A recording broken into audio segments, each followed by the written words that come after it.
Are you totally ready to get your brave pants on this year? Because as a teacher, I know what it's like to sit in fear and to sit in doubt and to not know what direction to go when you feel stressed, overwhelmed, unfulfilled. You're ready for a career change, but you don't want to leave teaching. Never did I think that, truthfully, a few years ago, I would be sitting where I'm sitting. It was always just a distant dream, but I have talked to so many teachers across our country who have said, I've always thought about starting my own school. And I'm right there with you because I didn't want this super big school. I just wanted like a little school in my backyard with maybe 6 to 10 kids. And now I've got 18 kids coming to my house every day, 3 employees. It's been a ride. It's been so beautiful. And if you are ready to step in this year to change the trajectory of your life, to change the trajectory of education, you are in the right place. This year, coming up in 2023, I'm super excited to be able to share 5 books called 100 Days of Brave, written by Annie F. Downs. It is the book that I read prior to actually walking away from my teaching career. And I would love to share this with you, even if you're not ready just yet. I just truly believe that this book will help. It's an easy read. It's 100 days, 100 little thoughts, questions, and just some real life scenarios from Annie F. Downs as she had to make big decisions in her life when it came to making a change and embracing the word brave. So by leaving a written review on Apple Podcasts, you would bless us so big. And by doing that, all you have to do is go to the Teacher Let Your Light Shine podcast, scroll all the way down to the bottom. You'll probably go past about 8 episodes, and it will say to leave a review, and it will give you the stars, and you rate the show. But then you scroll down just a little bit more, and in purple, it will say write a review. I just did this for another podcaster that I listened to, and it really took me. I just wanted to make sure. I just want to make sure every time I leave a review, does it truly take me less than 30 seconds? And it does. So leave a review. And those of you who leave a review by December the 11th, we will be sending those of you who have been put into the drawing. We'll draw 5 names, and those 5 will be sent a Annie F. Downs 100 Days to Brave to kick off the new year and read it along with me. And we will stay continually encouraging one another. Welcome, teacher, to the Let Your Light Shine podcast. If you're searching for the freedom and permission to design the life you love as a teacher, you're in the right place. I'm on a mission to help teachers just like you build their own dream school or homeschooling business. In this present day, the world needs you, teacher friend, to step out in faith and give students an education they love and so deserve. In this podcast, I will teach you how to start a fulfilling and profitable homeschooling business that lights you up. I'm Mackenzie Oliver, former elementary teacher and instructional coach, gone homeschool teacher and business builder. I'm here to empower you to step outside the classroom and choose the experiences, the curriculum, and all the moments that put a smile on your face and your students. Does it seem like a dream? Well, it did to me, until God opened the doors and made it reality. Together, we are breaking through fears and moving the crowd. So get out your notebook, sharpen your pencil. It's time to get your teach on.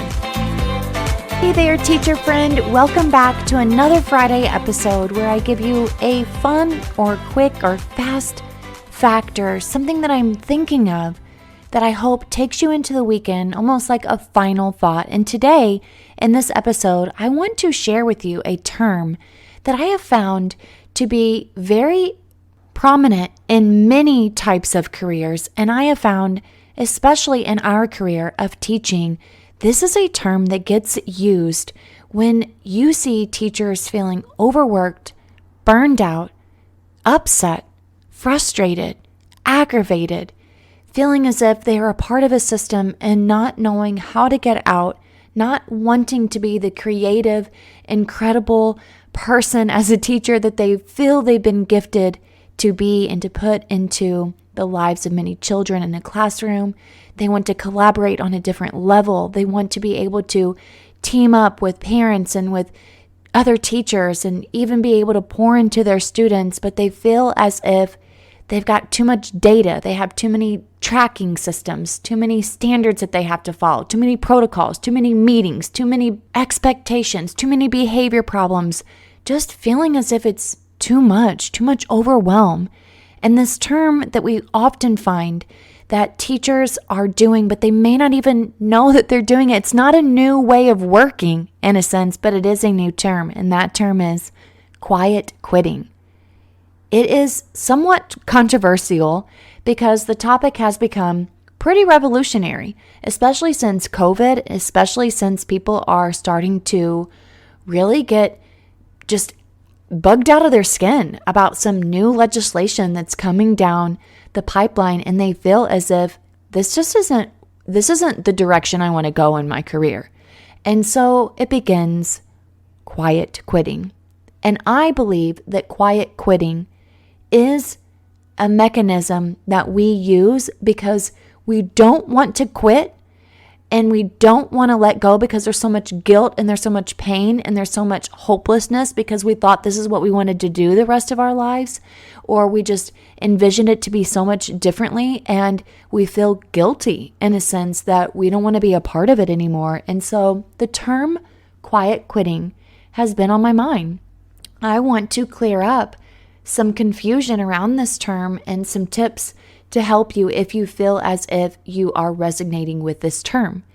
Quiet quitting, and you don't have to feel blame, you don't have to feel panic. It doesn't actually have anything to do with automatically quitting, but it's simply showing up and not feeling as if you're doing your best work or feeling alive in the moment. You're almost just skirting through the day, putting out your bare minimum energy, effort, and you know that this is your career and you are dedicated to it, but your heart is not in it.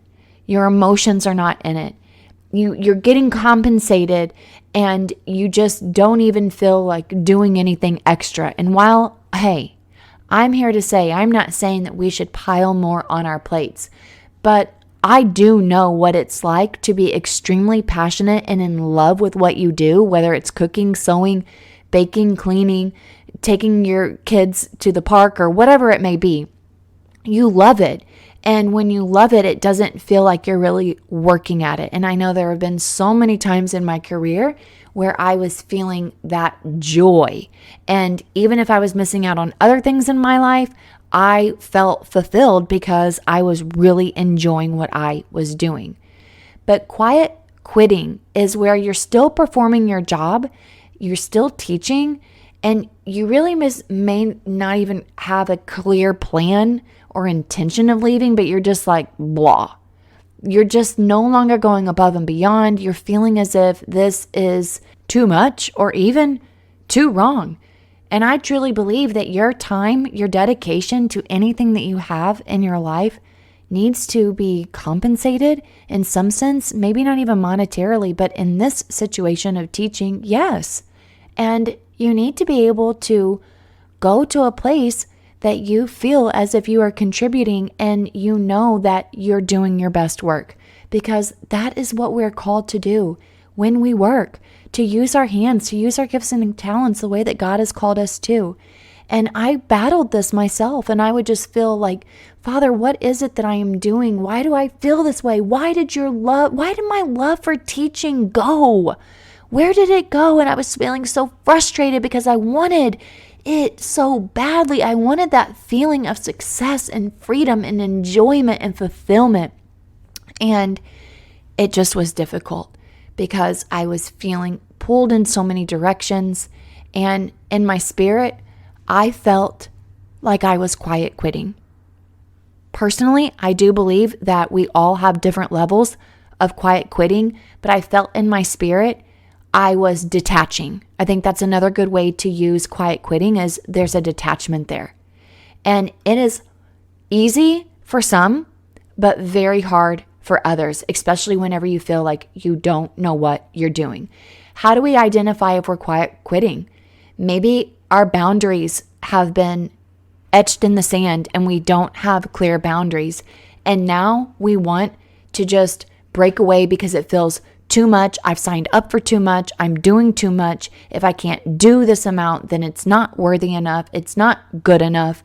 And the truth of the matter is, when you feel as if you are quiet quitting, I'm not suggesting that you're quiet quitting, but when you notice that you're doing this, the main thing that you need to do, because you're noticing that you're doing less, my advice to you is to do it differently. And that means take a break for a minute, even if you need to take a day off and you just need to regroup here and say, why am I still doing this? Am I still holding on, and am I quiet quitting because I'm truthfully afraid to let go because I don't know what to cling on to? That's where I was. I was like, I cannot even fathom telling my friends and family that I'm going to leave my teaching job. I can't even fathom what I would do with my girls and not taking them to school with me every day. I can't even fathom not doing my gift of teaching. Like, my kids see me teach. My daughters went to school with me. They saw me teach. They saw me run a school. They saw me in my instructional coaching position. They saw me running all over the school and just being up on stage and having pep rallies. And they saw me in my greatest joy. And so how was I going to tell people that I was just going to do something different, but yet I didn't even know what I was going to do? How could I let go of something? And so in my spirit, I just felt this detachment. And you could possibly say that you see yourself getting less done. You're not very passionate about it. And I do believe that you do have to strike a balance between perfectly quiet quitting just for the time being, and then really just enjoying yourself so that you're not getting too anxious about what to do. So again, a quiet quitting is more about, to me, your spirit, your lack of attention, your lack of attachment, your lack of immersion. And so it's very important that you really become self-aware. Honestly, you have to become self-aware, and don't beat yourself up for it. Give yourself grace and get to the root of the problem. I read a book called On Purpose by Tanya Dalton, and she says, I love to take my clients through what we call the 5th why. And she says, for an example, you just write down how you're feeling, and then you ask yourself why, and then you start the next sentence with that answer. So let me give you an example. I feel like I'm quiet quitting. Ask myself why. I feel like I'm quiet quitting because I feel detached from this love and joy of teaching. Well, why do I feel detached from this love and joy of teaching? So that's the second why. I feel detached from this love and joy of teaching because it feels too overwhelming, it feels too much, and it feels like I can't get my head above water. Well, why is it that it feels too much and too overwhelming and you can't get your head above water? Because I'm trying to run my household and I'm trying to be a good mom, and I feel as if my brain and my heart are always in another place, and I'm feeling burnt out, and I don't know how to escape. I don't know how to identify with this next stage of my life. Then you ask yourself the 5th why. Well, why do you feel like you can't get your head above water and escape this part of your life, and you don't know how to manage this new season? It's because, why? It's because I feel desperate for a change, but I don't know what to do.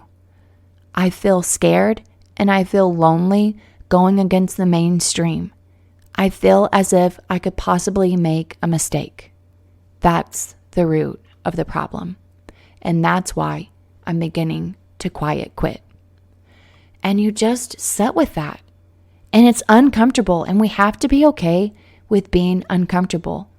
But quiet quitting is where you start noticing that you're spending less on what you truly used to love to do, and maybe even spending no time on what you love to do, and you're just going through the motions.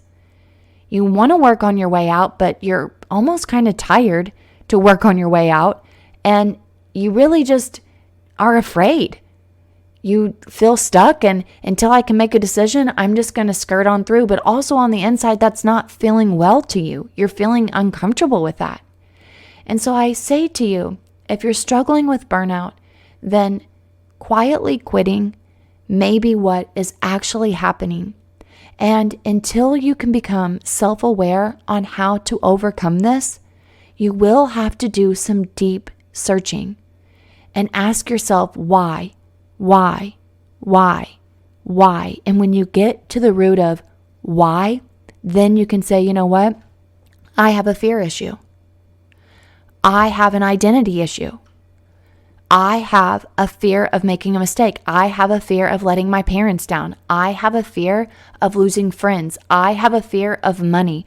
I have a fear of not being a teacher and what people are going to say about me. I have a fear of wasting my time as a teacher because I thought this was what I was going to do, and now I don't, and now I'm upset and I'm frustrated that my love for this is gone and I don't know what else I'm good at. So if you are quiet quitting, give yourself grace. Give yourself this season of life to just sit with how you are feeling and know that you're not alone. We've all gone through this, especially if you're feeling unsatisfied or you're feeling detached from what is really happening in your heart and in your spirit and where you really want to be in life. And keep asking yourself the hard questions. If we don't ask ourselves the hard questions, we're not going to break the barrier. And breaking the barrier is when you can let the light shine through. I pray that this blesses you. I pray that it pushes you and it just makes you sit for a little bit and reflect so that you can truly get on to the greater things in life that you know that you're called to do. Until next time, keep shining. Hey, teacher friend. Thanks so much for listening to today's show. I pray it inspired you, touched you, or challenged you in some way, because we are making big shifts and using our teaching gifts for God's glory like never before. I'm so grateful for you. The number one way you can support this show is to leave a written review on Apple Podcasts and also share this with another teacher. Come join me in the Virtual Teachers Lounge, known as the Teacher Let Your Light Shine Facebook group. Until next time, keep shining your teacher light. The world needs you.